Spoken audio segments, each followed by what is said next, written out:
Mesdames et messieurs, bienvenue et merci de regarder RTI1. Nous sommes en direct et nous émettons à partir de la Côte d'Ivoire. Voici les titres de cette édition. Ce samedi, l'on célèbre la journée mondiale de lutte contre la désertification. Le thème retenu cette année est notre terre, notre maison, notre futur. Le gouvernement appelle à la préservation des terres. Deuxième grand titre de cette édition, après les régions et casernes militaires de Bouaké, d'Aloa et San Pedro, c'est la garnison d'Abidjan qui a été visitée par le chef d'état-major général des armées Touré Sékou dans le cadre de sa tournée de sensibilisation des troupes. Le Hamas et la gauche palestinienne ont affirmé dans la nuit de vendredi à ce samedi que les 3 Palestiniens abattus à Jérusalem après avoir tué une policière israélienne étaient issus de leur mouvement, démentant une précédente revendication du groupe djihadiste État islamique. Et puis, les résultats du certificat d'études primaires élémentaires CEPE sont connus depuis ce samedi matin. Le taux de réussite est de 80,98%. Nous y reviendrons. Ce samedi, l'on célèbre la journée mondiale de lutte contre la désertification. Le thème retenu cette année est notre terre, notre maison, notre futur. Ce thème vise à sensibiliser les populations à la préservation des terres. Voici le message du gouvernement recueilli par Adrienne Grascando. La journée mondiale de lutte contre la désertification rappelle l'importance d'une terre saine et productive pour la sécurité alimentaire, la création d'emplois locaux durables, la stabilité et la sécurité des communautés dans les zones touchées par la dégradation des terres. La dégradation des terres, c'est la perte de certaines de ses fonctions, notamment la fonction nutritive. Il s'agit là d'un phénomène pernicieux et insidieux qui aujourd'hui constitue un véritable fléau mondial, et plus particulièrement pour les pays en voie de développement, surtout ceux de l'Afrique subsaharienne, vivant des ressources tirées de la terre, notamment de l'agriculture.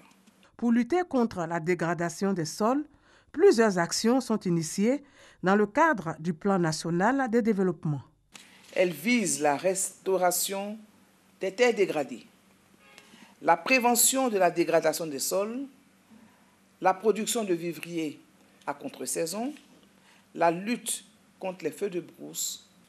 Le gouvernement, appuyé par des partenaires techniques et financiers, a entrepris des actions dans plusieurs zones du pays par la mise en place de projets innovants en vue de donner aux populations de nouvelles sources de revenus. Selon la ministre de la Salubrité, de l'Environnement et du Développement durable, l'économie de la Côte d'Ivoire repose en majorité sur l'exploitation des ressources. C'est pourquoi Anne-Désirée Ouloto appelle les populations à la protection et à la préservation des terres. Le ministère des Eaux et Forêts a organisé un déjeuner de presse avec pour thème gouvernance forestière, la légalité, un levier de gestion durable. Davis Oyo et Abou Sanogo ont suivi cette conférence pour RTI1. Face à face, responsable du ministère des Eaux et Forêts et la presse. C'est la méthode choisie à chaque petit déjeuner de presse pour vulgariser les informations sur leurs différentes activités. Au centre des échanges, la légalité, un levier de gestion durable de la gouvernance forestière. Il s'agit d'abord d'assurer une gestion durable du patrimoine restant et également d'asseoir des initiatives pour la reconstitution du couvert forestier. Et tout cela ne peut prospérer que dans un environnement de bonne gestion, de gestion saine, de gestion durable, assis sur des valeurs de gouvernance forestière qui sont la transparence, la participation au niveau de l'ensemble des parties prenantes, la lutte contre la corruption et également pour garantir les devises de l'État. Une bonne gestion forestière passe également par le reboisement des zones. On est à près de 40 hectares de reboisement. Nous avons réalisé aussi des reboisements compensatoires au niveau des forêts classées. Pour cette année, nous avons déjà mis en place au niveau du siège 15 000 plants de pépinières qui, à la faveur de la prochaine saison, seront mis en terre. Et nous prévoyons un reboisement compensatoire de 35 hectares dans la forêt classée du Béré. La Côte d'Ivoire a récemment renforcé son action de lutte contre l'exploitation forestière illégale, un fléau contre lequel le pays se bat depuis des dizaines d'années. En juillet 2014, la Côte d'Ivoire a adopté un nouveau code forestier visant à réguler les activités d'exploitation forestière et a concédé les droits de propriété sur les arbres aux propriétaires fonciers. Abou Sanogo, deuxième grand titre de cette édition, après les régions et casernes militaires de Bouaké, d'Aloa et San Pedro. C'est la garnison d'Abidjan qui a été visitée par le chef d'état-major général des armées, Touré Sekou, dans le cadre de sa tournée de sensibilisation des troupes. Le général Touré Sekou a insisté sur la discipline et la cohésion. Abou Sanogo, une fois de plus. Le général de division Touré Sekou, chef d'état-major général des armées, dans la garnison d'Abidjan. De l'état-major de l'armée de terre à la première région militaire au Kangalini en passant par l'armée de l'air, le général Touré Sekou a prôné le retour aux valeurs de discipline et de professionnalisme. Autre point abordé au cours des échanges, la cohésion et l'amélioration des conditions de vie et de travail des militaires.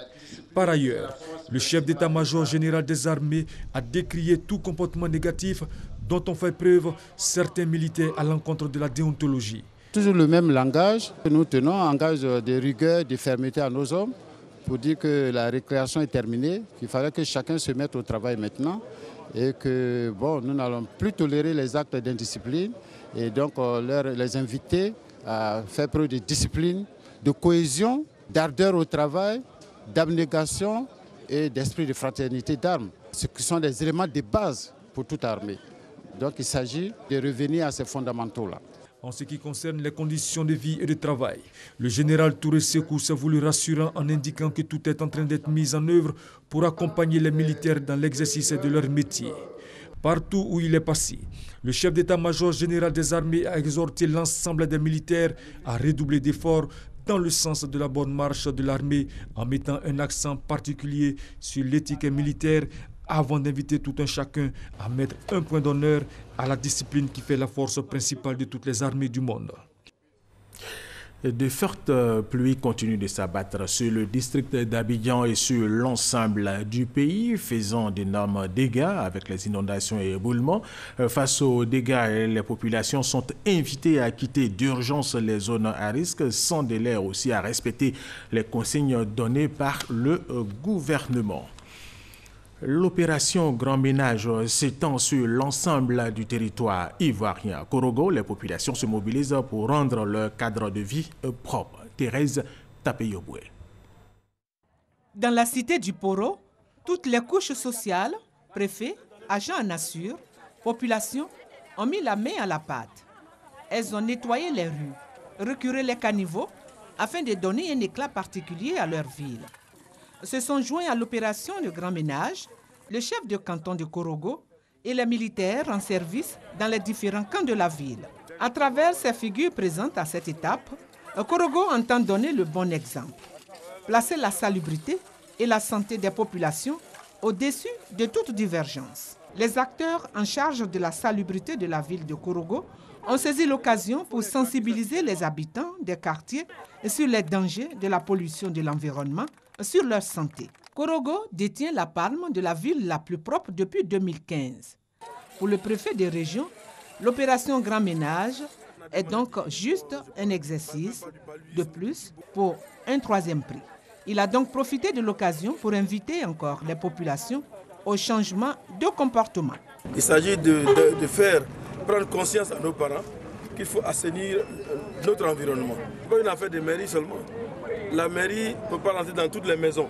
La mairie va dégager les grandes voies, faire mettre des poubelles devant, mais c'est à vous de ramasser les ordures pour les mettre dans les poubelles.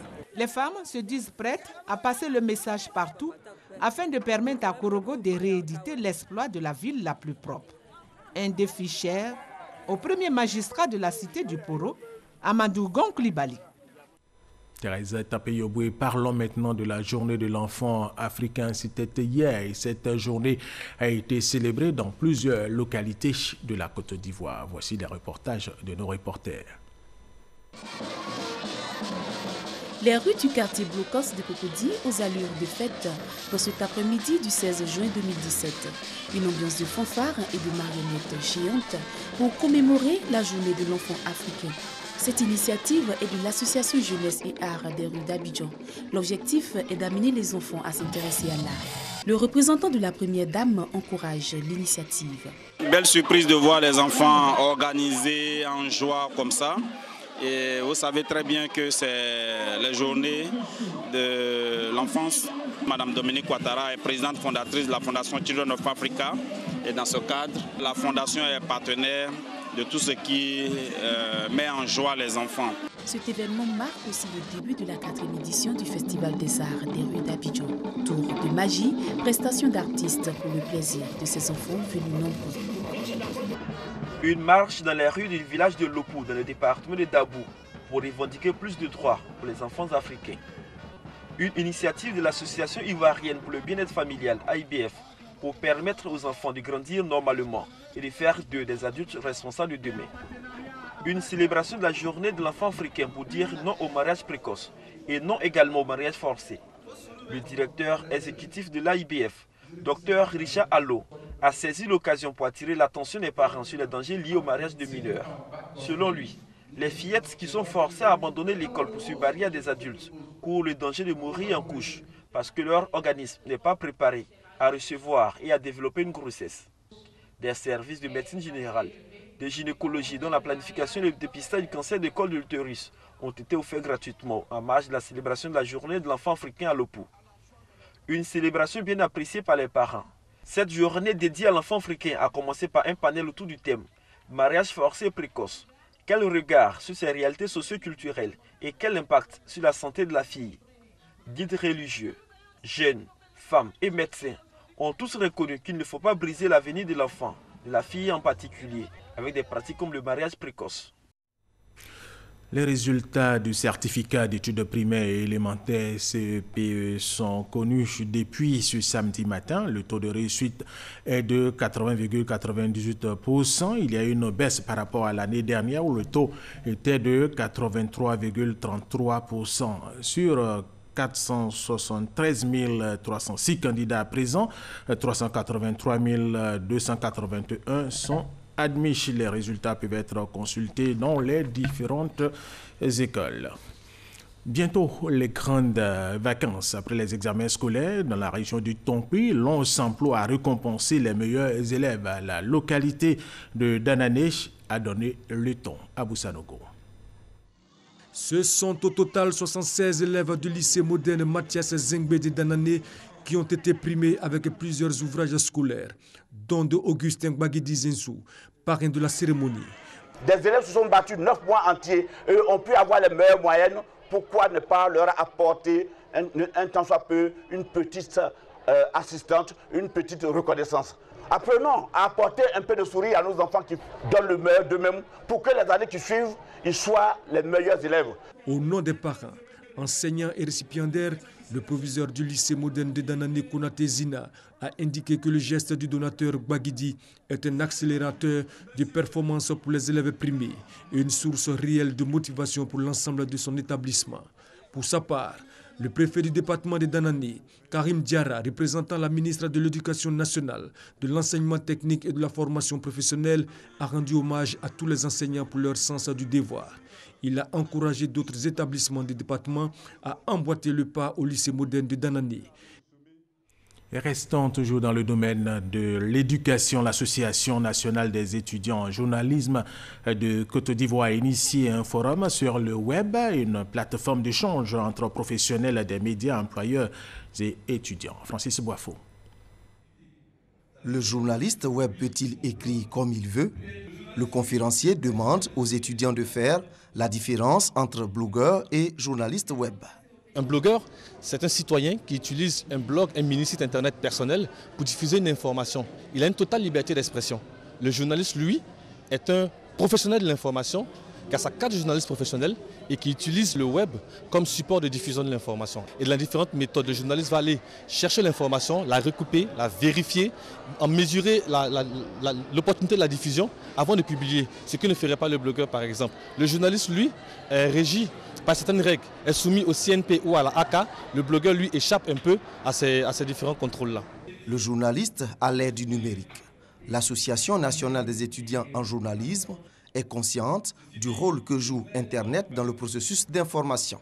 Avoir des informations, connaître comment écrire pour le web, comment pratiquer le métier de community manager, comment administrer et animer un blog. Comme vous le savez, un journaliste mal formé par sa plume peut mettre toute une nation en guerre. David Mobio représentait Abiba Dambélé Saoué, directrice d'information par intérim à la RTI, à ces échanges.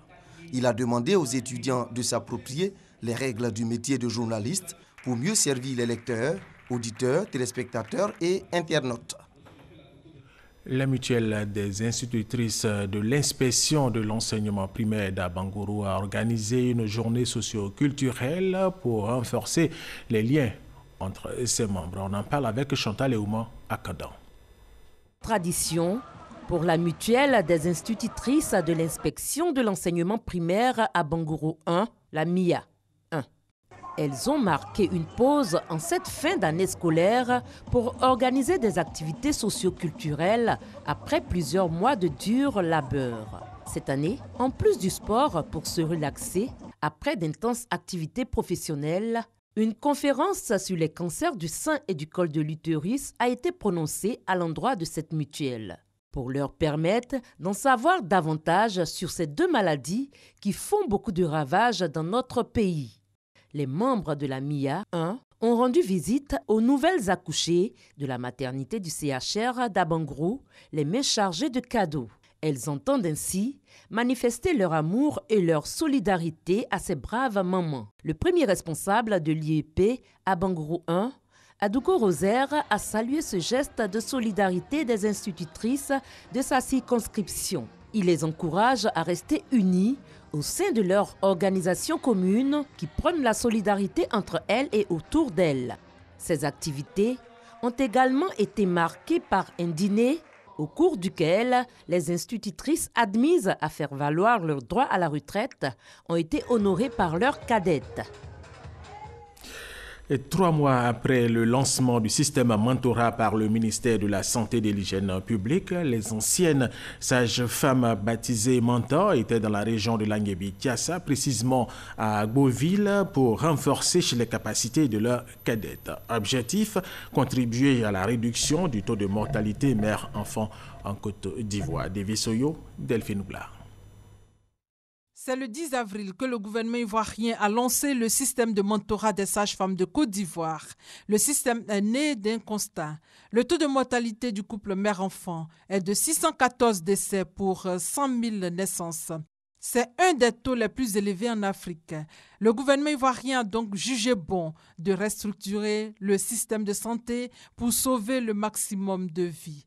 Alors, le système de mentorat consiste à faire appel à des sages-femmes retraitées mais qualifiées pour appuyer celles qui sont encore sur le terrain afin d'améliorer le taux de mortalité maternelle et infantile. 3 mois après son lancement, les sages-femmes du district sanitaire de la région de Languébi-Tiassa ont bénéficié d'une formation des elders. C'est un coaching des sages-femmes sur le terrain. Il s'agit de réduire de 50% les décès maternels et infantiles en Côte d'Ivoire. Le programme vise à promouvoir la qualité des soins maternels, néonatales et infantiles, à améliorer les compétences des sages-femmes dans leur pratique clinique. Il s'agit aussi de renforcer leur capacité à travailler en équipe et avec les communautés. Le système de mentorat est un projet qui s'étendra sur une période de 3 ans en Côte d'Ivoire. Le ministère de la Santé compte beaucoup sur ce projet. Toujours en santé, l'agence ivoirienne de marketing social poursuit sa lutte contre le VIH au sida en région. Elle vient d'ouvrir une agence à Bangourou. Thérèse Tapeyoboué. En Côte d'Ivoire, la région du Dioablin fait partie des 4 régions du pays à fort taux de prévalence du VIH-Sida. Certes, Des efforts ont été faits au niveau national en vue de la réduction de la pandémie. Ainsi, de 4,7% en 2005, l'on est passé à 3,7% en 2012. Mais en dépit de ces efforts, beaucoup reste à faire face à une disparité régionale en matière de prévalence en Côte d'Ivoire. Afin de donner une réponse ciblée contre le VIH-Sida, l'AIMAS, l'Agence ivoirienne de marketing social, vient d'ouvrir une antenne régionale à Abangourou.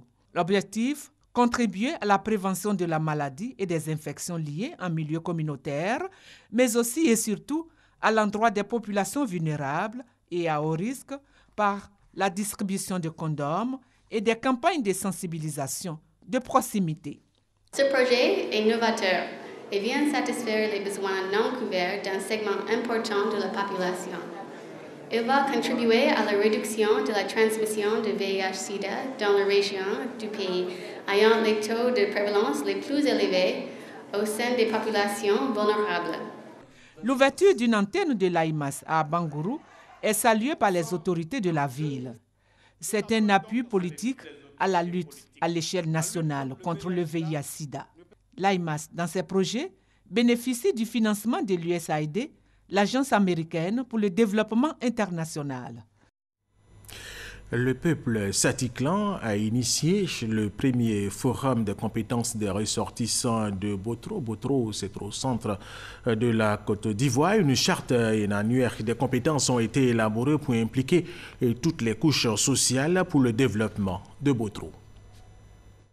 À l'initiative du maire de la commune, le département de Botro connaît son premier forum sur le développement.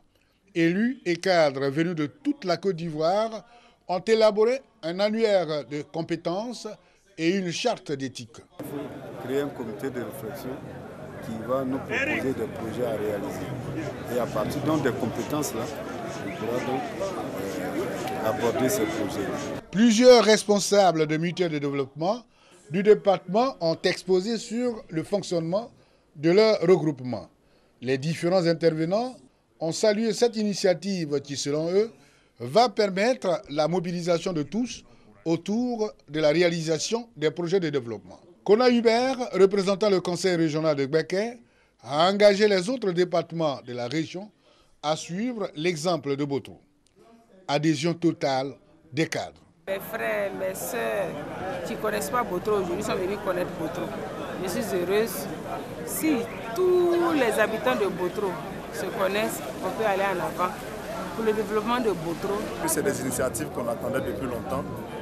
Nous avons tous fait le constat amer de ce que le Satiklan ait des compétences de partout et que le Satiklan soit en train de rester en retard dans le développement. Botro est érigé en préfecture en 2009.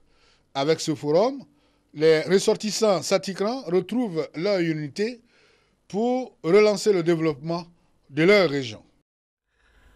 Soro Korodan Charles Tatou RTI Bouakish à Odiené, au nord de la Côte d'Ivoire. Des responsables du Conseil du coton Anakada et de l'Anader sont allés mener une campagne de sensibilisation sur la qualité de la noix de cajou. On en parle avec Thérèse Tapeyoboué.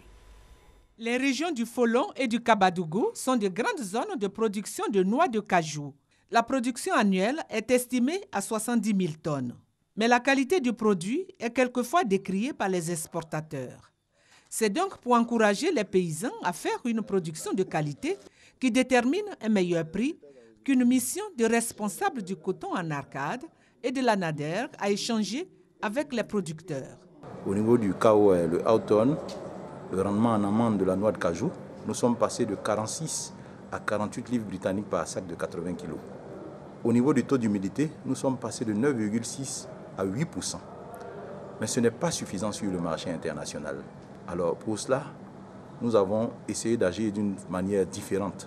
Nous avons impliqué tous les acteurs qui sont sur la chaîne de valeur de commercialisation de l'Anacad, afin qu'ensemble, main dans la main, nous puissions améliorer la noix de cajou ivoirienne.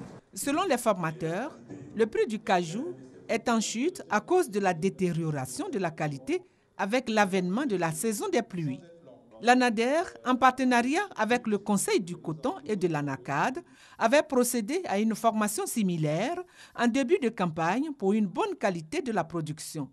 La formation avait été sanctionnée par une phase pratique dans un champ d'ANACAD, notamment du nettoyage du champ en passant par le ramassage, la séparation de la coque de la pomme, le séchage, le conditionnement et le stockage en magasin.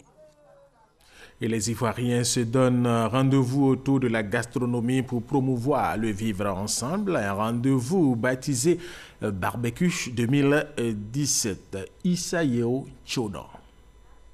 Le barbecue, un rendez-vous gastronomique multiculturel à Abidjan pour célébrer la culture africaine dans toute sa diversité sur le plan culinaire. À travers le thème la cohésion sociale, au travers de nos similarités, les organisateurs veulent créer un pôle de rencontre gastronomique des barbecues d'ici et d'ailleurs. Le barbecue ne vient pas seulement parler de nourriture, il ne vient pas seulement parler de danse, de chant, mais aussi il vient éduquer. Il vient dire qu'il faut vivre ensemble, qu'il faut aller à la rencontre de chaque communauté, de chaque culture pour pouvoir les revaloriser. Les représentants des différents ministères partenaires et de la Commission nationale pour l'UNESCO ont salué l'initiative qui sera une aubaine pour le public d'apprécier également les mets des différents pays. Nous sommes africains et nous savons que la vraie communion, c'est autour du repas. Et donc c'est une très grande activité qui va vraiment booster l'intégration. Ça cadre parfaitement avec l'objectif 2020 des chefs d'État de la CEDEAO. Cet événement, organisé avec l'appui du ministère de l'intégration africaine et des Ivoiriens de l'extérieur, réunira au bord de la lagune Ébrié du 1er au 3 décembre prochain toutes les nations ayant en commun la préparation de la viande selon des procédés de cuisson semblables ou proches de ceux du barbecue. Parlons maintenant de la fête nationale de la Russie. Elle a été célébrée ici en Côte d'Ivoire et cette fête a été suivie par nos reporters Davis Oyo et Franck Quadio. 1994-2017, cela fait 23 ans de souveraineté de la Russie. En Côte d'Ivoire, l'ambassade de la Russie commémore cette date anniversaire. La Russie reste le partenaire fiable des États africains, y compris de la Côte d'Ivoire. La Fédération de Russie est prête à aider les pays de l'Afrique subsaharienne dans la lutte contre le terrorisme et les pirateries, tant au niveau bilatéral que multilatéral. Nous apprécions hautement le rôle de la République de Côte d'Ivoire comme acteur influent dans l'Afrique de l'Ouest qui défend les idéaux de la paix, de la cohésion nationale, du développement économique durable et de l'encouragement des processus d'intégration entre les pays de la région. Ce vaste pays, qui a une superficie de 17 millions de kilomètres carrés, dispose de ressources minières et énergétiques abondantes, ce qui fait de lui l'un des principaux producteurs et exportateurs mondiaux de certains gaz et ressources minières. Depuis 1967, la Côte d'Ivoire et la Russie sont liées par de bonnes relations diplomatiques. Cette Russie moderne et ouverte sur le monde, que la Côte d'Ivoire, pays redevenu attractif, souhaite intensifier sa coopération. Nous sommes convaincus que les entreprises russes peuvent contribuer à la mise en œuvre de notre programme de développement national 2016-2020. Avec une population de 148 millions d'habitants, une langue officielle, le russe, puis une monnaie, le rouble, la Russie demeure une fédération constituée de 85 sujets disposant d'une autonomie politique et économique variable. Le Hamas et la gauche palestinienne ont affirmé dans la nuit de vendredi à ce samedi que les 3 Palestiniens abattus à Jérusalem après avoir tué une policière israélienne étaient issus de leur mouvement, démontant une précédente revendication du groupe djihadiste État islamique. Et cette autre information, 7 marins américains sont portés et disparus après une collision entre un destroyer de la marine américaine et un navire marchand philippin tôt ce samedi matin au sud-ouest de Yokosuka au Japon. Cette collision a également fait plusieurs blessés. Et nous allons terminer avec cette information triste. La dépouille mortelle de Tioté Cheikh Ismaël est arrivée à Abidjan jeudi 15 juin. Le monde était à l'aéroport Félix Houphouët-Boigny pour lui témoigner sa reconnaissance et lui rendre un dernier hommage mérité. L'ex-international ivoirien sera inhumé demain dimanche au cimetière de Williamsville et ici à Abidjan. Voilà, c'est la fin de cette édition. Merci de l'avoir suivi et restez avec nous sur RTI 1.